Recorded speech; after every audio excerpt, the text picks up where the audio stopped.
Une saison où Dieu nous a fait du bien par sa parole et par l'action de sa main. À lui soit toute la gloire.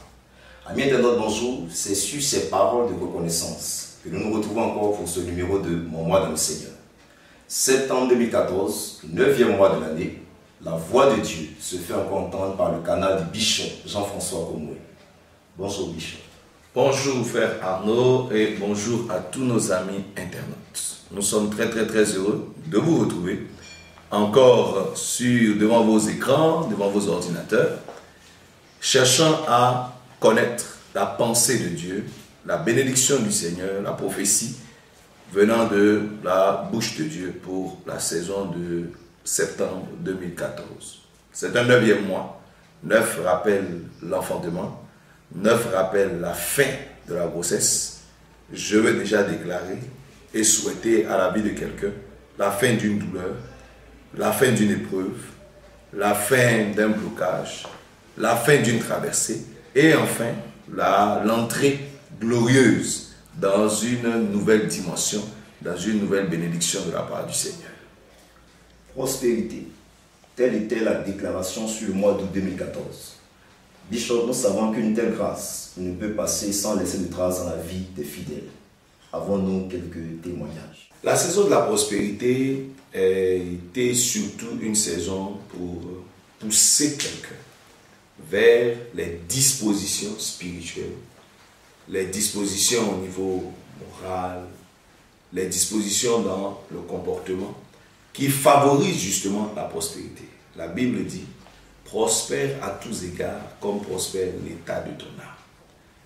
Joseph, quand il a été dit dans la Bible que la prospérité l'accompagnait, Joseph était encore nu.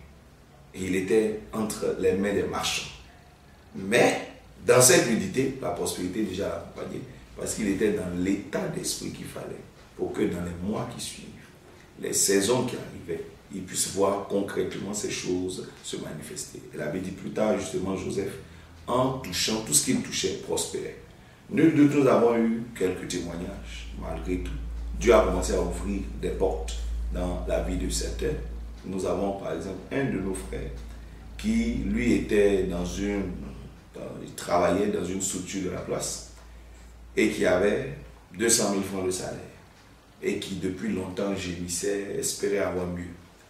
Et dans cette saison justement de prospérité, on l'appelle dans une nouvelle structure. Nous avons prié sur certains de ses dossiers qu'il allait déposer et on l'a appelé dans une structure. Nous avons continué de prier et on l'a retenu dans cette structure-là. Après une quinzaine de jours de stage, d'essai, on l'a retenu et son salaire est multiplié carrément par 3. C'est une bénédiction. Votre vie devient 3 fois meilleure. C'est une bénédiction de la part du Seigneur. J'ai eu écho également d'une de nos sœurs qui recherchait du travail et qui a pu se faire embaucher, on pourrait dire, un stage, qui a eu un stage déjà quelque part, un stage pré-emploi qui dans une structure de la place. Nous croyons qu'elle aussi, sa vie est en train de décoller. Nous avons également un autre frère qui lui était en train de rechercher des financements pour pouvoir améliorer la structure qu'il avait, l'entreprise qu'il a, et qui a eu par la grâce de Dieu 9 millions qui lui ont été donnés par un de ses partenaires, alors qu'il y avait longtemps quand même qu'il faisait les démarches. C'est dans le même mois de prospérité que cette bénédiction s'y est arrivée. Nous bénissons Dieu. Nous croyons que certainement beaucoup de choses ont commencé dans le secret et qu'elles finiront par se concrétiser. Mais vous devez retenir que la prospérité, c'est une vie tout entière qui a commencé. Joseph a démarré et il ne s'est pas arrêté de prospérer jusqu'à la fin de son histoire. Que Dieu vous rende prospère au nom de Jésus. Amen, Bishop. Nous entrons de plein pied dans le mois de septembre 2014. Que dit le Seigneur? Le mois de septembre 2014, 9e mois de l'année 2014, sera pour nous un mois de bons témoignages. Et moi déjà, je veux dire merci au Seigneur pour cette parole que nous avons reçue de sa part. Parce que les bons témoignages, nous en avons besoin. Et cette parole prend appui sur le livre de Jean, le chapitre 4, l'histoire de Jésus-Christ et la femme samaritaine. Au verset 15, il est dit, la femme lui dit: Seigneur, donne-moi cette eau, afin que je n'aie plus soif et que je ne vienne plus puiser ici. Donc voici une femme qui avait une vie où elle avait soif Et elle n'arrivait jamais à étancher définitivement sa soif. Chaque fois qu'elle prenait de l'eau, elle se rendait compte qu'elle avait encore un autre besoin. Elle avait encore besoin d'eau. Elle avait encore besoin d'eau. Mais quand elle rencontre Jésus-Christ, Jésus-Christ lui dit, va, lui dit la femme, lui dit-il, appelle-moi ton mari et viens ici. La femme répondit, je n'ai point de mari. Donc après toutes mes recherches, après avoir eu 5 maris, et que maintenant même elle est avec quelqu'un qui n'est pas son mari, cette femme dit, je n'ai point de mari. Après avoir eu 5 maris. Donc c'est une femme dont la soif ne s'étanche pas. Elle avait soif de la présence d'un mari dans sa vie, d'un homme dans sa vie. Personne ne sait comment est-ce que les autres maris sont partis. Personne ne sait comment est-ce que les anciens mariages se sont cassés. Mais tout compte fait, elle en a eu 5. Et la soif n'est pas finie. Elle est revenue encore là, même elle est avec un 6e qui n'est pas son mari. Cette femme, justement, était une femme assoiffée. Assoiffée de bonheur, assoiffée de paix, assoiffée d'une vie stable, mais qui n'arrivait pas justement à trouver cette vie stable. Et la femme répondit, Jésus répondit, tu as eu raison de dire, je n'ai pas de mari, car tu en as eu 5. Et celui que tu as maintenant n'est pas ton mari. En cela, tu as dit vrai. Ça veut dire que ta soif demeure toujours. Parce que celui que tu as n'est toujours pas ton mari encore. Seigneur, lui dit la femme, je vois que tu es prophète. Nos pères ont adoré sur la montagne. Et vous vous dites, le lieu où il faut adorer est à Jérusalem. Voici encore cette femme qui exprime notre soif. Elle a entendu l'adoration de ses pères. Elle n'est pas satisfaite. Elle est allée écouter l'adoration des Juifs, qui là-bas, eux, ils adorent au temple. Elle n'est toujours pas satisfaite. Elle est encore en quête d'adoration. Donc voilà une femme dont l'histoire est une histoire de soif. Donc c'était une bonne nouvelle pour elle d'entendre Jésus qui lui dit que j'ai de l'eau pour toi, qui va justement permettre d'étancher définitivement ta soif. Tu ne seras plus en train de rechercher toute ta vie. Ici, nous voyons au travers de cette histoire que cette femme a eu 2 phases dans sa vie. La première phase a été la phase difficile, la phase de la mauvaise histoire, la phase de l'histoire de l'échec, où elle a un mari, il part, la phase des mauvais témoignages, la phase des douleurs, des frustrations certainement. Et là même elle se retrouve avec un homme qui n'est pas son mari, donc la phase de la honte, où cette femme n'ose même pas s'affirmer. On dit, va chercher ton mari, il dit, je n'en ai pas. Ça veut dire qu'elle a peur, elle a honte même de dire où elle vit, puisqu'elle vivait avec quelqu'un, elle avait quelqu'un qui n'était pas son mari. Mais c'est une phase de honte où elle ne peut même pas exprimer. Elle a eu 5 maris, elle n'est même pas capable de dire, j'ai eu 5 maris. Donc ça a été cette phase de vie douloureuse, cette phase de vie triste, cette phase de vie où on pouvait peut-être la voir en train de tourner, peut-être quelqu'un aurait pensé qu'elle a la paix, mais cette femme souffrait en elle-même. Il y a eu cette phase. Et ensuite, il y a la seconde phase, où cette femme change carrément d'histoire. Ceux qui liront Jean chapitre 4 en entier verront que cette femme devient comme l'évangéliste, le salut de toute la Samarie. Cette femme, justement, que tout le monde se met à suivre, que tout le monde se met à accompagner, parce qu'elle a trouvé, justement, ce que toute la Samarie cherchait. Donc, voilà les 2 phases de sa vie. Et justement, c'est ce que la parole de Dieu nous annonce. Votre phase de vie douloureuse s'arrête au nom de Jésus-Christ. Et une autre phase commence, la phase des bons témoignages. Votre phase de témoignage difficile, de témoignage amer, s'arrête au nom de Jésus-Christ. Et une phase de bon témoignage commence. Chacun de nous, de toute façon, dans sa vie avec Dieu, dans sa marche, connaît ces 2 choses. Un aspect de ta vie, certainement, a des témoignages négatifs que tu ne veux même pas raconter. Un aspect de ta vie a des douleurs que tu ne veux même pas raconter. La femme ne voulait pas parler de son affaire de mariage. Elle ne voulait pas, elle dit je n'en ai pas. Elle voulait couper court. Parce que justement, ça a été difficile. Parce qu'il lui a dit non, je sais. Je sais que tu as souffert. Je sais que tu as eu 5 maris. Et que celui qui est avec toi n'est pas ton mari, je le sais. Et c'est justement pour ça que j'ai dit j'ai de l'eau pour toi. J'ai quelque chose pour t'aider. Je sais que tu as connu déjà plusieurs adorations qui n'ont pas réussi à donner satisfaction à ton âme, mais j'ai de l'eau pour toi. J'ai un parfum qui va changer ton histoire. Cette femme était venue à un puits pour prendre de l'eau simplement naturelle. C'est un fait ordinaire, dans une démarche très ordinaire. Mais dans cette phase ordinaire, Dieu a placé devant elle un événement extraordinaire. Elle a fait une rencontre qui n'allait pas simplement être j'ai rencontré quelqu'un et je repars, mais qui allait être un changement d'histoire. Ce mois-ci, vous allez aller à la rencontre de votre histoire de témoignage avec Dieu. Vous serez en train peut-être d'aller simplement au travail et une rencontre extraordinaire va vous faire déboucher dans une histoire glorieuse avec Dieu. Vous serez peut-être en train d'aller au marché, peut-être en train d'aller faire une course quelque part. Et Dieu permettra qu'une circonstance, de même que cette femme a croisé à tout hasard, une circonstance qui a inscrit son nom dans les Écritures, c'est ainsi que votre nom aussi sera inscrit quelque part dans la liste de ceux qui vont témoigner au nom de Jésus-Christ de Nazareth. Que votre mois soit ponctué d'événements de témoignage, de circonstances de témoignage par la puissance de Dieu, au nom de Jésus de Nazareth. La femme a vu sa fille être parfumée. Aujourd'hui, nous parlons d'une femme qui apparemment a une vie sale, 5 maris sans compter les femmes. Mais pourquoi est-ce que aujourd'hui on parle d'elle? Et puis on ne parle pas avec la honte, on ne parle pas en accusant, au contraire, on est en train de parler d'elle avec joie. Pourquoi est-ce que tous les Samaritains peuvent accompagner une telle femme qui a une histoire bizarre? Mais parce que justement Jésus-Christ a changé son histoire.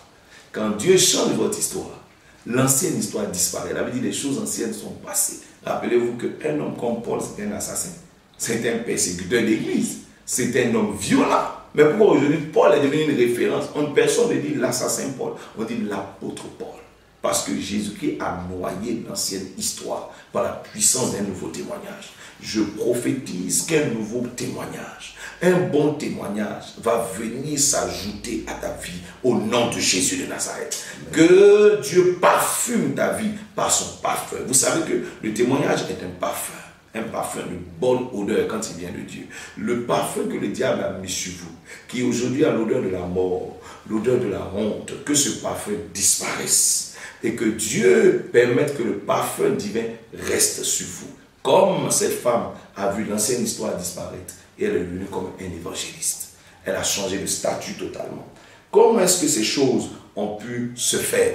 Comment est-ce que cette femme a réussi à évoluer dans ces choses? Vous voyez, elle a eu un témoignage de la part de Dieu. Regardez, quand elle parle, elle dit à un moment donné à Jésus-Christ, nos pères disent. Nos pères disent. Avant nos pères disent, même elle dit quelque part, comment est-ce que toi qui es juif, tu arrives à me demander de l'eau à moi qui suis une femme samaritaine? Vous voyez, cette femme était étonnée. Dans ce mois de témoignage, vous allez avoir affaire à des événements que vous n'avez jamais rencontrés, à des personnes auxquelles vous n'avez jamais parlé hier. Pour que votre vie change d'histoire, il faut que de nouvelles personnes entrent dans votre vie. Il faut que de nouvelles choses se manifestent dans votre vie. La femme avait parlé toute sa vie aux Samaritains, mais jamais à un juif. Et justement, à la saison de témoignage, cette femme se rend compte qu'elle se retrouve en face d'un juif, en train de discuter avec un juif, un personnage avec lequel elle n'a jamais parlé, une espèce de personne avec laquelle elle n'a jamais échangé auparavant. Dieu va permettre un contact nouveau, un nouveau genre de personne, un nouveau genre d'événement dans votre histoire. Vous savez, tout le monde pouvait recevoir cette femme et l'accuser.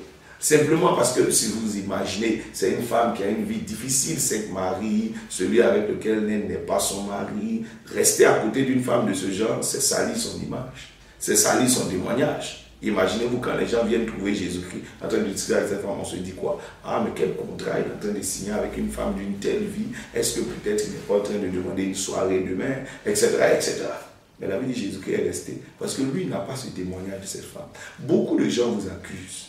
Beaucoup de gens peut-être ne vous considèrent pas comme il faut, ne savent pas, n'ont pas pu détecter la vraie soif de votre cœur. Et donc vous accusent à partir de tous les noms, des faits peut-être de surface qu'on voit sur vous. Mais Dieu ne vous accusera pas. Que Dieu mette sur votre chemin un personnage de ce genre, qui saura comprendre votre destinée et comprendre votre vraie soif. Rappelez-vous une autre histoire, une femme adultère est venue casser un parfum sur les pieds de Jésus-Christ, pleurer sur ses pieds, laver ses pieds avec ses cheveux, essuyer avec ses cheveux. Tous ceux qui étaient à côté de Jésus-Christ étaient prêts à accuser cette femme. Ils ont dit, Simon, qui avait reçu Jésus-Christ chez lui, a dit, mais s'il était prophète sur Jésus-Christ, il aurait su que cette femme est de mauvaise. Ça veut dire que si cette femme était allée au pied de Simon, Simon l'aurait rejeté. Il l'aurait shooté, comme on dit. Il l'aurait carrément chassé, humilié même.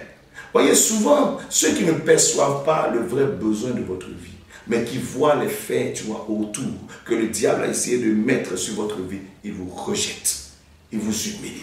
Mais la femme qui venait vers Jésus-Christ avait une vraie soif. Ce n'est pas parce qu'elle a été prostituée hier, ce n'est pas parce qu'elle a été adultère, qu'elle n'avait pas besoin de Dieu, qu'elle n'avait pas une certaine soif.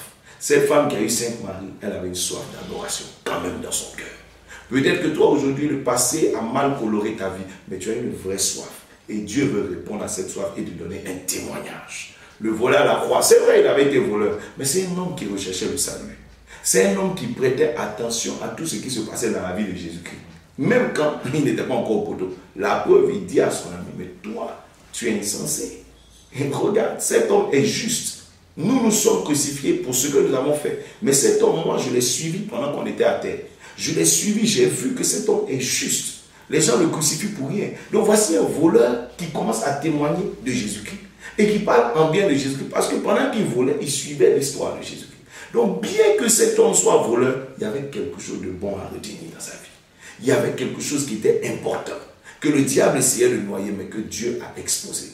Je prie que Dieu vous donne quelqu'un sur votre route, une circonstance qui va exposer la vérité de votre vie, qui va nettoyer totalement votre histoire. Cette femme venait de croiser un nouveau genre de personne. Vous avez besoin de tomber devant un nouveau genre de personnes, pas des personnes qui promettent, mais des personnes qui agissent. Pas des personnes qui trompent, mais des personnes vraies. Pas des personnes qui viendront vous flatter ou encore vous accuser, mais des personnes qui sont prêtes à accompagner votre projet de vie. Quand vous tombez sur la bonne main, vous avancez. Aujourd'hui, beaucoup de dossiers sont bloqués parce que vous n'êtes pas encore tombé sur la bonne main. C'est une femme n'est pas mariée parce qu'elle n'est pas encore tombée sur les bonnes personnes. La bonne personne qui pouvait la voir et lui dire, moi je t'épouse. Mais elle tombe sur des gens qui la flattent, qui la trompent, qui vont même peut-être avec elle, comme cette femme, 5 maris, sans rien donner, sans donner de résultat. Vous tomberez sur quelqu'un en cette saison de témoignage. Que Dieu vous apporte quelqu'un d'autre. Que Dieu vous appelle de nouvelles circonstances. Des circonstances qui changent l'histoire, qui changent la vie. Alors vous pourrez raconter. Un homme comme Samuel est venu voir David. Tout le monde traitait David de petit garçon. Mais Samuel lui a dit, non, moi je ne te traite pas comme ça. Je te traite comme le roi. Parce que voici ce que Dieu dit de toi. Que Dieu envoie des circonstances qui ont sa pensée vers vous en cette saison. Cette femme a sorti une deuxième phrase, elle a dit, nos pères disent. Vous voyez, elle n'avait pas de témoignage à elle. Nos pères disent, vos pères disent. Souvent nous marchons avec Dieu, nous marchons, mais nous n'avons pas de témoignage propre. Elle marchait avec ce que les gens racontaient. Parce qu'elle-même n'avait pas d'expérience avec Dieu. Elle n'avait jamais expérimenté Dieu. Elle n'avait pas une histoire avec Dieu. Et nos pères disent, vos pères disent. Vous savez, Moïse, le grand Moïse, même quand lui-même il avait une histoire comme ça racontée sur Dieu, il a échoué. Il a essayé de délivrer le peuple d'Israël, mais il a échoué. Vous ne pouvez pas marcher avec l'expérience de quelqu'un. Vous évoluez avec votre expérience à vous. Vous avez besoin de faire votre expérience avec Dieu. Dieu te donnera un témoignage propre, un témoignage à toi. Amen. Tu sauras qu'il est ton Dieu. Tu le verras à l'œuvre dans ta vie. Tu pourras en parler, tu pourras parler de lui comme Job en disant, j'avais entendu parler de toi, mais maintenant mes yeux te voient. Mes yeux t'ont saisi.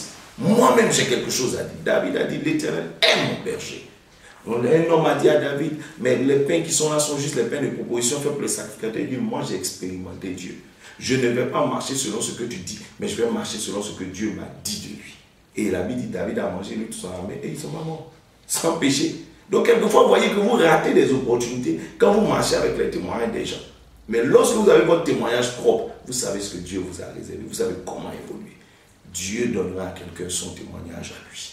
Un témoignage propre. Expérimente-le dans ta vie professionnelle. Expérimente Dieu dans ta vie d'affaires, dans ta vie financière, dans ton mariage, dans tes projets. Je prie que tu expérimentes la main de Dieu et qu'un témoignage te soit donné. Cette femme, maintenant, quand elle parlait, elle n'est pas venue dire, quelqu'un dit, elle dit, j'ai rencontré moi-même quelqu'un qui m'a dit tout ce que j'ai fait dans ma vie. Donc c'est son témoignage à elle. Alors elle peut convaincre, elle peut être écoutée.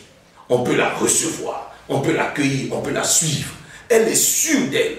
Elle n'a plus honte parce qu'elle a vécu ça elle-même. Elle peut affronter tous les regards, même ceux qui quelque part la voyaient comme une prostituée. Elle peut les affronter maintenant parce qu'elle a quelque chose à raconter. Dieu te donnera quelque chose à raconter. Il te donnera une merveille à raconter. Il te donnera quelque chose qui fera que toi aussi on prêtera attention à ta personne. Oui, tu seras la référence de quelque chose. Cette femme a été la référence du salut. Vous voyez, de l'évangélisation dans toute la Samarie, dans toutes les Écritures. On ne voit aucun autre Samaritain qui a évangélisé la Samarie avant que les apôtres n'arrivent. Avant que Jésus envoie les apôtres lui dire allez en Samarie, cette femme était déjà passée. Des choses s'étaient faites. Ensuite, le dernier point, nous voyons que cette femme, avec son témoignage, a bouleversé l'histoire. Les Juifs et les Samaritains ne se parlaient pas. ne se fréquentaient pas. Mais à partir de cette femme, il y a eu réunion. À partir de cette femme, la division a été traitée. À partir de cette femme, l'écart a été totalement détruit, traité. Vous serez une bénédiction pour votre famille. Amen. Ce que votre famille n'a pas connu hier, Dieu permettra qu'au travers de vous, cette famille-là connaisse cette bénédiction. Les divisions vont s'arrêter. Les œuvres du diable seront détruites dans cette famille au nom de Jésus. À partir de votre témoignage, il y aura un rassemblement autour de la personne du Seigneur. La femme a permis que des choses changent, les habitudes des peuples changent, nos pères adoraient, une nouvelle adoration a commencé. À cause de ton témoignage, les mauvaises adorations vont s'arrêter. Les invocations d'esprits méchants qui ont détruit cette famille, qui ont appauvri votre famille, ces invocations vont s'arrêter. Parce que Dieu donne un témoignage bouleversant, un témoignage qui change, un témoignage qui transforme, un témoignage qu'on est obligé de suivre, on est obligé d'écouter. Dieu bouleversera à partir de toi, au nom de Jésus de Nazareth. Donc voici comment cette femme, frère Arnaud, a réussi à entrer dans sa saison de témoignage à elle. Cette femme pourra dire, j'étais prostituée, mais maintenant je suis évangéliste. J'étais perdu, mais maintenant je suis retrouvé. J'étais adultère, mais maintenant je suis purifié, délivré par la grâce de Dieu.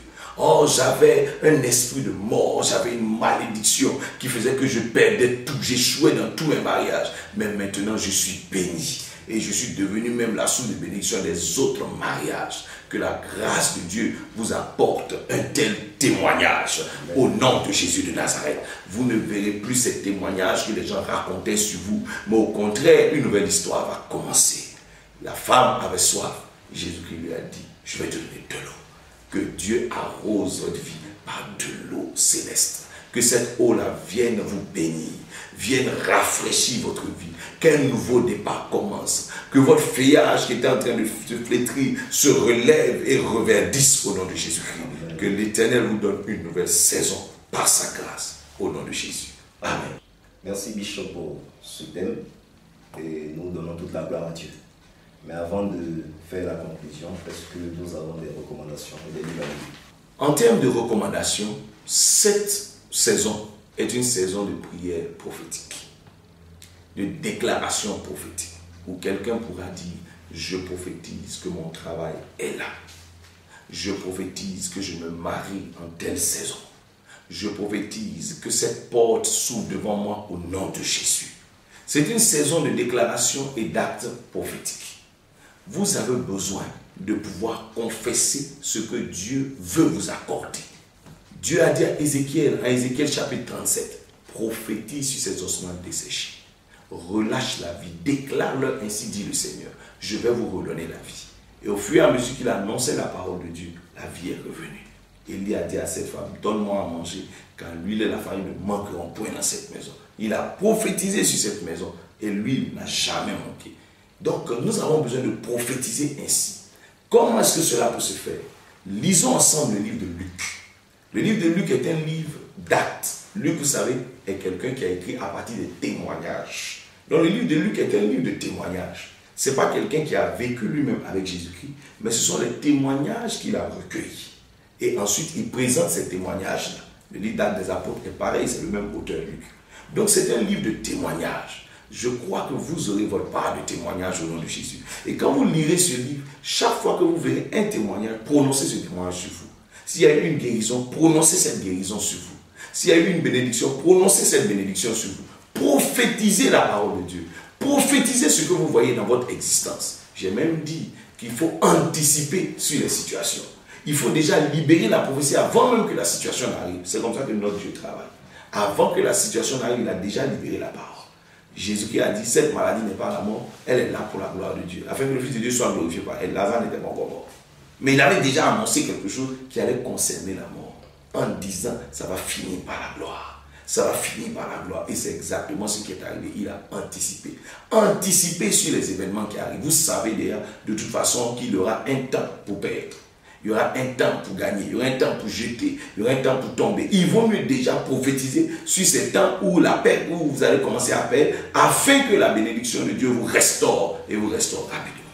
Donc ce sera un temps de déclaration prophétique. Lisez beaucoup le livre de Luc et appuyez-vous sur ça. En termes de recommandations, nous dirons à tous ceux qui nous écoutent, ne prononcez aucun témoignage négatif de votre bouche, ni vous concernant, ni concernant l'histoire de quelqu'un. Ne critiquez pas les gens. Ne venez pas juger les gens. Jésus-Christ n'a pas jugé cette femme samaritaine. Il savait qu'elle avait 5 maris. Et que celui qui était là n'était pas son mari. Il savait, mais il ne l'a pas jugé. Il ne l'a pas condamné. Faites de même. Si vous voulez avoir des témoignages, faites de même. La femme a regardé Jésus-Christ. Au début, elle accusait en disant, tu es juif, moi je suis samaritain. Mais quand elle a changé d'attitude, qu'elle lui a dit, je vois que tu es prophète, elle a commencé à sortir le bon témoignage sur lui. La Bible dit, cette femme a vu aussi son témoignage arriver. Donc sortez de tout ce qui est négatif. C'est pour ça que Jésus lui a dit, si tu connaissais le don de Dieu, et tu savais qui est celui qui est devant toi, c'est toi qui allais changer d'attitude. Tu allais demander, tu allais témoigner, au lieu d'accuser. N'accusez personne. Témoignez. Témoignez en faveur. On dit bon témoignage. Témoignez en faveur des gens. Parlez positivement. Ne laissez pas un témoignage négatif non plus gagner vos oreilles. Si quelqu'un vient essayer de vous parler contre vous-même, votre personne, comme on a dit à David, on connaît ta malice, on connaît ton orgueil, tu es petit. David n'a pas reçu ces témoignages. Il a préféré recevoir le témoin qui le poussait en avant. Lorsque le roi lui a dit, va, et lui a donné son armure, que l'Éternel soit avec toi, ça David a écouté. Mais il n'a pas écouté les autres, qui lui racontaient des choses qui n'allaient pas avec ses ambitions. Jérémie a dit, je suis un enfant. Dieu dit, ne dis pas ça. Parce que c'est parce que les gens t'ont dit que tu es un enfant. Tu as reçu ce témoignage que toi, prophète, tu dis des phrases comme ça. Et ça bloque ta destinée. Il est l'heure de ne plus dire ces choses-là. Ne recevez pas ces mauvais témoignages dans vos oreilles. Et vous verrez la gloire de Dieu. Ensuite, tous ceux qui veulent poser un acte, lever un acte prophétique, lever un autel sur les témoignages de leur vie. Vous savez que Dieu a fait quelque chose dans votre vie. Prenez juste un montant avec le chiffre 2. 2 est le chiffre du témoignage. Avec le chiffre 2, ça peut être 2000, ça peut être 20 000, ça peut être 200 000, selon la hauteur de ce témoignage et selon les capacités que vous avez. Vous savez que Dieu a fait quelque chose dans votre vie. Matérialisez cela par une offrande comme ça, qu'on dira un acte de témoignage pour dire merci à Dieu, mais respectant le chiffre 2. Nous, ici, nous, Ambassade de Vainqueur, nous avons choisi de déposer ces offrandes-là, le 9. Le 9 qui est significatif aussi, qui parle d'enfantement, qui parle de production, de fin de douleur, fin de grossesse. Enfin, je tiens entre mes mains ce que je cherchais. Donc, nous allons déposer nos offrandes, le 9, afin de prophétiser ainsi dans notre vie et que quelque chose change dans votre histoire. Vous pourrez le faire vous aussi dans vos églises. Mais tout compte fait, sachez que ce mois est un mois de témoignage et de bons témoignages. Témoignez bien, n'insultez personne, ne parlez pas mal de quelqu'un, n'humiliez personne. Laissez les bonnes choses sortir de votre bouche tout le mois. Ça va parfumer votre histoire, ça va parfumer votre saison, ça va parfumer votre mois et votre fin d'année. Septembre 2014, saison de bons témoignages. Voici un thème encore qui nous réjouit pour ce début de mois. Nous disons encore merci au bishop Jean-François Komoué pour sa participation. Merci à toute l'équipe technique. Et nous nous donnons rendez-vous pour le 1er octobre prochain. Que Dieu vous bénisse.